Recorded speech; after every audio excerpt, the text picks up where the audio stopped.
काय सांगाल, आज भाजपाची उमेदवारी तुम्हाला मुंडीम जिल्हा परिषद गटाची मिळाली आहे, काय पहिली प्रतिक्रिया?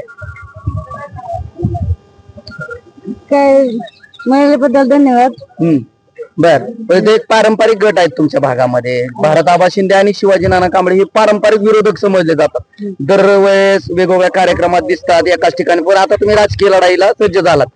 त्यांच्या देखील पत्नी जे आहेत ते मैदानात उतरलेत राजकीय मैदानात. कसं आव्हान असणार आहे आणि तुमचा काय विश्वास? जनतेच आपल्याला साथ असणार आहे. बर, नेमकं 20 वर्ष आपण त्यांना जनतेने आपल्याला निवडून दिलं, आज ह्या पण ते निवडून देतील. पण काय असे मुद्दे आहेत की तुम्हाला जनतेनं मतदान करावं? आपण सगळ्याच काम करतात, 20 वर्ष झाले सगळ्यांना सहकार्य करतो. विश्वास आहे विजयवाल? हो. आपण हे कोणत्या मुद्द्यावर निवडणूक लढवणार आहोत? आता काय माहितीच मुद्द्यावर. ना काय सांगाल, ज्या पद्धतीनं मुंडीम जिल्हा परिषद गट म्हणतं की सातत्यानं पारंपरिक लढाई होताना पाहायला मिळते.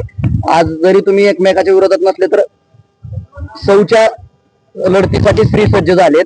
भारत आबांच्या विरोधात पुन्हा एकदा तुम्हीच मैदानात आहात. नमस्कार. मोडणीम जिल्हा परिषद मतदारसंघातून सर्वसाधारण महिला या जागेवरती माझ्या सुविद्य पत्नी वंदना शिवाजी कांबळे यांना भारतीय जनता पार्टी यांनी मोडणीम जिल्हा परिषद मतदारसंघातून भारतीय जनता पार्टीचे अधिकृत उमेदवार म्हणून या ठिकाणी त्यांना घोषित केलेले आहे. मला खात्री आहे 1997 सालापासून आज या जिल्हा परिषदच्या मैदानामध्ये मी आणि माझी पत्नी या वेळेला 6व्यांदा आम्ही जिल्हा परिषदच्या या निवडणुकीला सामोरं जातोय. गेल्या 20 वर्षामध्ये सलग 4 वेळा वेगवेगळ्या मतदारसंघातून मी निवडणूक लढवली आणि जनतेच्या आशीर्वादाने विकास कामाच्या जोरावरती माढा तालुक्याचे नेते आमदार बबनराव शिंदे यांच्या सहकार्यातून तालुक्याचे तरुण नेते रणजित भैया शिंदे आम्ही सगळ्यांनी मिळून माढा तालुक्यामध्ये भारतीय जनता पार्टीचा झेंडा रोवण्याचं काम निश्चितपणे आम्ही हातामध्ये घेतलेलं आहे. मला खात्री आहे माढा तालुक्यातील तमाम जनता विकासाच्या मुद्द्यावरती आमच्या भारतीय जनता पार्टीच्या सर्व उमेदवारांना निश्चितपणे विजयी करेल हा आत्मविश्वास मला या निवडणुकीमध्ये आहे. पण कुठेतरी 30 वर्षाची सत्ता पालटवण्याचं काम अभिजित पाटील यांनी केलंय. विधानसभेला 30,000च्या मताधिक्याने ते या ठिकाणी तुतारी घेऊन निवडून आलेत. कुठेतरी याच संदर्भात तुम्हाला वाटत नाही की कुठेतरी काय मनात धाकधूक आहे? बिलकुल धाकधूक नाही. विजय आमचा पक्का आहे.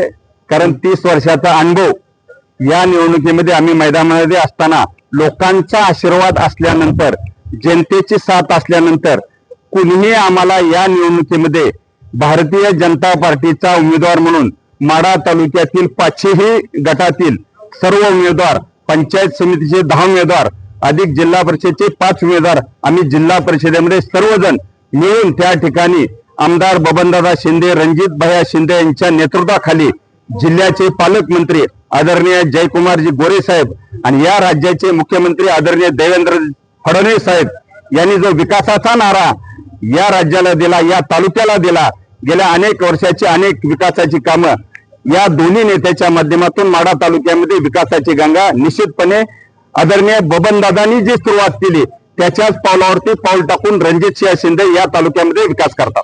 दादा आजपर्यंत उपचारादरम्यान उपचार करत असले तरी सुद्धा त्यांची तब्येत अतिशय ठणठणीत आहे आणि या तालुक्यातील सगळ्या मतदाराशी, सर्व कार्यकर्त्याशी अमेरिकेतून संवाद साधण्याचं काम निश्चितपणे आदरणीय दादा या तालुक्यामध्ये करतात. भले जरी बाहेर असले तरी या तालुक्यातील जनता दादानी जो उमेदवार दिला त्या सर्व उमेदवाराला विजय करण्याचं निश्चित त्यांनी या ठिकाणी ठरवलेलं आहे. मोडणीमच्या जिल्हा परिषद गटामध्ये अनेक फॅक्टर निवडणूक आले की इम्पॅक्ट फॅक्टरचा होत असतो. या वर्षीचा आणि गेल्या पंचवार्षिकचा फॅक्टर जो आहे तो या वर्षी मध्ये तो निश्चितपणानं मोडला जाईल का, किंवा कोणते फॅक्टर तुम्हाला जास्त इफेक्टिव्ह वाटतात? कुठलाही फॅक्टर या निवडणुकीमध्ये चालणार नाही. विकासाचा आणि भारतीय जनता पार्टीचाच फॅक्टर या तालुक्यामध्ये मुंडीममध्ये चालणार आहे. विरोधकाचं कशा प्रकारे आव्हान असणार आहे तुम्हाला? विरोधकाचं आव्हान आमच्या पुढे अतिशय नगण्य आहे. कारण आम्हाला जनतेची साथ आहे. जनतेच्या साथ असल्यानंतर कुणाची निवडून येण्याच्या संदर्भात कुठलीही अडचण नसल्यामुळं विरोधकाचं आव्हान आम्ही समजत नाही. लोकसभेला एक या तालुक्यातील जनतेच्या हातून झालेली चूक होती, ती चूक या तालुक्यातील मतदारांनी मान्य केलेली आहे. आता त्यांनी त्या झोलावरती जाऊ नये. निश्चितपणे या तालुक्यातील विकासाच्या मुद्द्यावर जनता आदरणीय दादाच्या आणि रणजित शिंदेच्या पाठीमागे आहे. या शेतकऱ्याच्या प्रश्नाच्या संदर्भात शिनामाडा उपसा जलसिंचन योजनेचं काम आदरणीय दादांनी या तालुक्यामध्ये गेले 20 वर्षे सातत्याने चालू आहे. परंतु गेल्या वर्षी या तालुक्यातील जनतेच्या हातून थोडीशी चूक झाली आणि त्याचे परिणाम या तालुक्यातील जनता आजही भोगते आहे. कारण या ठिकाणी शिनामाडा योजनेचं पाणी निश्चितपणे सुरू करण्याच्या बाबतीत कुणीही